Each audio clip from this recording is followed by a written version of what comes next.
On today's show, Nikola Jokic adds to his MVP story in a way only Jokic can. The Suns are in the playoffs, and Julius Randle and his Knicks finish off an incredible month. You're an inspiration, Julius Randle. Everyone can get better at their job. It was a 10-game night. I'm Tas Melis, and this is what you need to know in the NBA for Thursday, April 29th.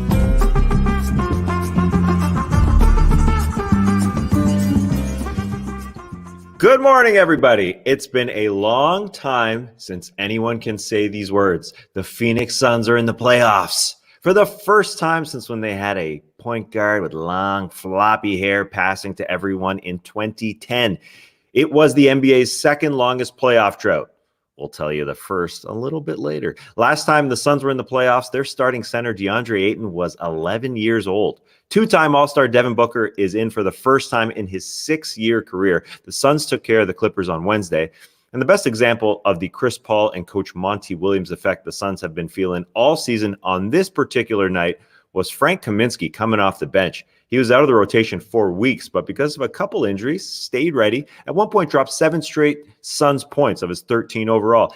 Everyone shows up to be accountable. That's the Chris Paul and Monty way. You got no choice. And CP3 was dominant in this one. 10 of 15 shooting, 28 points overall, as he tries to win a couple playoff series like Steve Nash did the last time they were in the playoffs. Last time the Suns danced, Chris Paul was only 24 years old. Now he's a spry 35-year-old. The win also gave the Suns some breathing room in the 2 seed as the Clippers have been nipping at their heels. Speaking of playoff positioning, the champs are going to start the playoffs on the road, most likely. Lakers visiting the Warriors on Wednesday. The Wizards got back on the winning side of things after having their 8-game streak snapped. Bradley Beal had 27. Most of the talk surrounding the Wizards' recent surge is about Russell Westbrook triple-doubling all over the place. But Beal is shooting nearly 50, 40, 90 in April. That's good. Westbrook did continue his triple-doubling. 18 points, 18 rebounds, 14 assists. The Wizards are now 8-2 against the top 5 teams in the West, the Lakers, Jazz, Suns, Clippers, and Nuggets. That's why I'm very pumped about them being in the play-in tournament. They will put up a valiant effort in a 1-game or 2-game situation if they survive the first. In this game, Waterbug point guard listed at 6 foot. Right. Ish Smith got a rare dunk. He didn't have one the last 2 seasons. Thanks, Fred Katz, for that stat. But that dunk was upstaged by Rui Hachimura's huge jam all over Anthony Davis. Oh my, that one will be an NFT. No funging that one. What? Anthony Davis had his biggest scoring night in game number 4 since returning, though, for the Lakers. A little bright spot. He had 24 points. LeBron is still out with that high ankle sprain. He has missed 20 games now. The Lakers are 8-12 without him. Probably a little better than expected.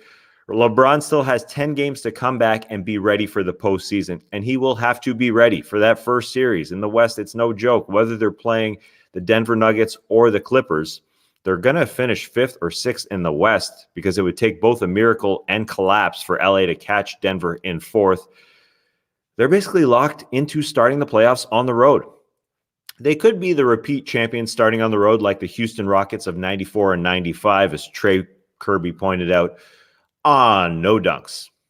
That's their aspiration anyway. Pelicans, Nuggets. Let's just jump to the end of the game. Yeah, this is the Jokic story, baby. Nuggets up 9 with 52 seconds left. Pelicans with a furious comeback. Denver turning it over all over the place, including Jokic, tossing away an inbounds pass up 2 with 9 seconds left. Pels have it. Brandon Ingram drove the lane easily and found the man who marks his territory like no one else in Zion Williamson underneath. Zion went up for a dunk. He's going to dunk it right at Zion Williamson. No, Jokic swiped it away so nonchalantly like only Jokic can. And then the look on Jokic, yeah, whatever, no big deal. I saved the game. It's his world. We're just living in it this season. Jokic, 32 points, 8 assists, 3 blocks. The Nuggets' fairy tale post-Jamal Murray injury run lives on here. Michael Porter Jr., 28. Facundo Campazzo, 3 straight threes down the stretch on his way to a career-high 19 points. And Aaron Gordon did a nice job on Zion. Williamson averaged 34.5 in 2 games against the Nuggets this season, but that was before they acquired Aaron Gordon. Williamson held to 21 in this one. And it's getting closer to ending Zion Williamson's playoff hopes here in year 2 for him. The Pelicans are 4 back of the 10th seeded Warriors for the play-in tournament spot, but they do have 3 more games against the Golden State Warriors here in the last 10 games for the Pelicans. So there is hope. Bulls Knicks, this is another great story this season. The Knicks got back on the winning side of things after having their 9-game win streak snapped.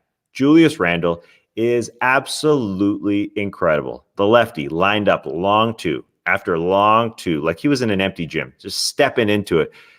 But of course, there's a hand in his face because he wasn't doing a ton of shaking guys in this game, but he still got off his shots and they still go down. Then he gets to his favorite spot, what I see as the Kevin Durant spot, right side of the hoop by the baseline, 15 feet away, and Julius Randle floats out of bounds and buries the shot.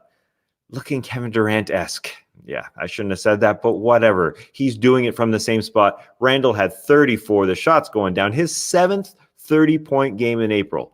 Incredible. But it was a 1-point game going into the 4th, and rookie Emmanuel quickly had an 11-point 4th, and the Knicks ended up blowing out the Bulls.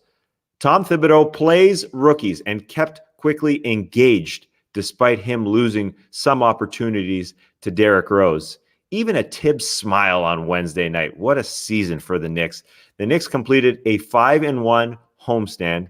Now they go out on the road for a 6-game trip, trying to hang on to home court advantage in the Eastern Conference playoffs. They sit 4th with the Hawks, Celtics, and Heat lurking. Let's talk about those teams lurking. The Celtics, home to the Hornets. Hey, the Celtics were alive. This team is comedy. In the dark sense of the word when we're talking about NBA teams, because a night after letting a team, let a team snap a 14-game losing streak against them, they came out and hammered the Hornets. Jaylen Brown came out and outscored the entire Hornets team in the first quarter, 2019, for himself. Brown asked for his team to play with a sense of urgency following the embarrassing loss to OKC the night before. And I think Boston's first-round pick, Aaron Nesmith, exemplified that sense of urgency. The 6'5" mid-round rook, that's probably best known for hitting over half of his threes in his final season at Vanderbilt, did it all versus Charlotte. Aaron Nesmith had a beauty finish in the lane, had a putback dunk, had 3 blocks, 3 steals, 9 boards, and was the perfect support as the 3rd leading scorer to Brown and Jason Tatum with 15 points. Tatum returned after a 1-game absence to drop 35 himself. Get ready for some dark, sad comedy in the Celtics' next game, Friday versus San Antonio. The Heat also lurking. They hosted the Spurs. Major Heat production, major Heat energy. 5 guys with 18+, Jimmy Butler, Bam Adebayo, a returning Kendrick Nunn, Goran Dragic, and newly signed Dewayne Dedmon with a pleasantly surprising 18 off the bench and a misspelled jersey on his back. It read Dead Man and not Dead Mon. Dead Man, Dead Mon. Vice versa. Heat head coach Eric Spoelstra got his 600th regular season win, only the 6th coach in NBA history to do it with one franchise. Spoelstra's Hall of Fame career kind of flies under the radar because of the talent he's had in Miami, but it's beginning to become common speak in the NBA. Congrats to Spo. Blazers, Grizzlies. After losing 5 straight, the Blazers have found a little groove. They win with offense. That's what this team with the 29th worst defense does.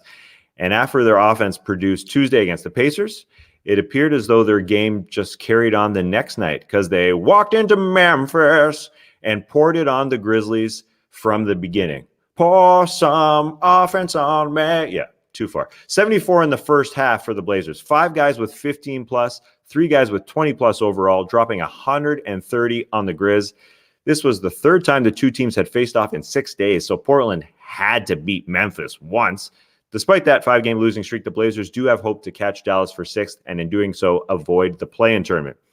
Hawks, Sixers, blowout. The 76ers have followed the Nets and clinched a playoff spot in the Eastern Conference. They beat the Hawks by 44 points. The Hawks hit a third of their shots. That's bad, scoring only 83 following their season worst 86 on Monday. Big part of that, no Trae Young. He didn't play, but he got a tech from the bench. That's heart, baby. Also, no Bogdan Bogdanovic, a sore hammy. Not a tight hammy, but a sore one.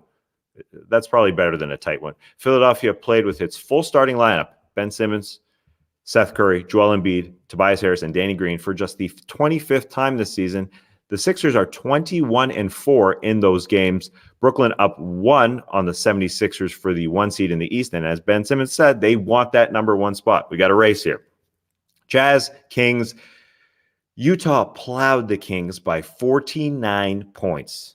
The owners of the longest playoff drought, the Sacramento Kings, are not giving up that crown this season. And our final game on the evening, Magic Cavs. This is what I have to report from this game. Cole Anthony is always going to look cool flying to the hoop and hitting a shot to end a game. He sealed it. He's got that hair flowing behind him, looking great. Hopefully the Magic season gets better next year. Hopefully this is a low point for them as they have tried to get worse. The Magic did beat the Cavs in that game. Kevin Love was 2 of 11 in his first game since being mad with not being,